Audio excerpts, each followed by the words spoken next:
Welcome back to episode 10 of Ms. McLaughlin Writes, an online writing community where we write together through a shared prompt. As usual, I like to start the video off by sharing a book that I recently read or loved reading. So today I'm going to book talk Comics Will Break Your Heart. I shared a graphic novel by the same author in my last video. This novel by Faith Erin Hicks is a straight up novel and features the main character named Miriam. Miriam lives in a small town, and her grandfather had created a smash hit comic series called Tomorrow Men. However, through a twist of fate, her grandfather no longer had creative control over that comics and did not benefit from the finances and the fortune that it accumulated. A stranger happens to come to town, bumps into Faith at a local comic store, and that stranger is the grandson of the man who stole the comics from her grandfather. So I'm not going to give away the ending. You'll have to read it to find out what happens, but love anything by Faith Erin Hicks, and highly recommend that you pick up either this novel or any of the graphic novels that she's illustrated. Today's writing prompt is a continuation of the writing prompt from last episode. In last episode, you were tasked with creating a droid, and we were inspired by C-3PO, who is a robot or a droid designed to act as a digital butler. So we had to create our own droid for whatever function that we wanted, and we had to give it a name. Today's extension flips the coin, because in the Star Wars universe, for every chipper and happy character there's sort of like a dark counterpart. So today's prompt is to design the evil counterpart to the droid that you designed in the last episode. Even the ever chipper R2-D2 has an evil counterpart, and he's named R2-Q5. This black astromech or astromechanic performs maintenance and repair on the Death Star, where he also acts as a spy and thwarts the occasional software infiltration from the Resistance. So our writing task for today is to design the evil counterpart from our Create a Droid from the last writing prompt. Now keep in mind that this is going to be a 4-minute quick write. We're going to be writing together. And if for some reason it doesn't make sense to design the evil counterpart to the droid you created last time, then maybe this time just create an evil droid. Create a droid that doesn't always do the most helpful thing or the thing that's most beneficial for you or for humans, or maybe is sort of allied with a more darker faction of humans. I'm going to put 4 minutes on the clock. We're going to write together for 4 minutes. As I say, pen to paper, whatever comes to mind, ideally on the prompt, but it doesn't always have to be. If there's something else that's speaking to you, by all means, write about that.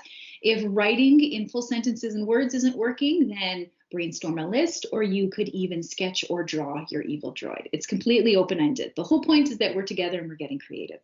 So here's 4 minutes on the clock, and we're going to start our writing now.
1 minute left.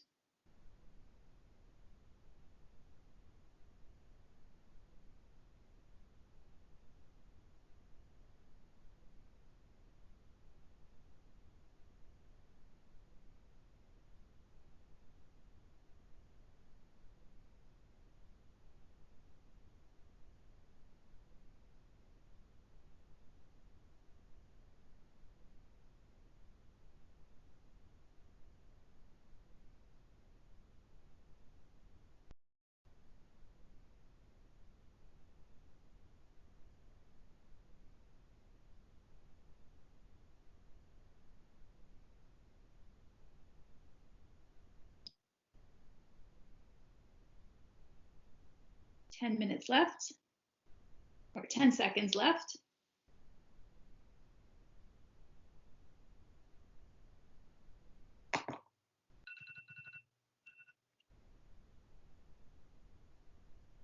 All right, so how did it go? This time around, I wasn't feeling sentences. I was feeling more like a compare and contrast list. So down one side, I wrote down the characteristics of the robot PA or the droid PA that I created last time. And on the other side, I listed the counterparts characteristics that were maybe the opposite to or different from PA. So PA, my robot from last time, she would be rose gold because that's one of my favorite colors right now. And I kind of think that would be really cool, like R2D2 or C3PO's gold and shiny. So I think a rose gold personal assistant would be super cool. And I thought that her evil counterpart would be like black, maybe shiny, or maybe like rusty and dull. My personal assistant, PA, is really helpful, and her evil counterpart would be sort of a saboteur. So PA likes to encourage people taking on their procrastination, and she helps you tackle the things you don't want to do. Her counterpart would encourage procrastination and distraction. Like, you don't have to get that list done. It can wait. Here, play Animal Crossing for another couple of hours. The laundry will fold itself. PA makes my phone calls. She makes appointments. She does lists. And I kind of imagine her evil counterpart to be like the character April from Parks and Rec. She's a receptionist who is like the worst receptionist in the world. She answers the phone rudely. She doesn't, or if she doesn't answer at all, she doesn't return phone calls. She schedules appointments for dates that don't exist. That's kind of what I imagine my evil counterpart robot to be like. PA is polite and efficient, and her evil counterpart would also be like that character April on Parks and Rec. You should Google her or watch Parks and Rec. Hilarious. Moody, inefficient, not really there to be helpful or to serve. And that's as far as I got. Again, I think a great extension to this would be to sketch out what this droid would look like. And I think that would help illustrate the difference between the helpful droid that you created and this less than helpful or opposite or counterpart droid. So I hope you guys had a great time with this prompt and didn't mind getting a little nerdy with me and exploring the Star Wars realm of things. If you would like to see the 9 prompts that came before this, I will put a list to a playlist, a YouTube playlist down below, and you can see them all. If you want to see the visual copies of all of these prompts, my blog, msmclaughlin.com, has them all archived there. I'll put a link down below as well. And if you would like to share the things you were writing or creating, I'd love to see them. So please tag me in your work. I'm on Twitter and Instagram as at Ms. McLaughlin. That's it. I hope you have a great day full of reading and writing, and we'll see you next time for episode number 11. Goodbye.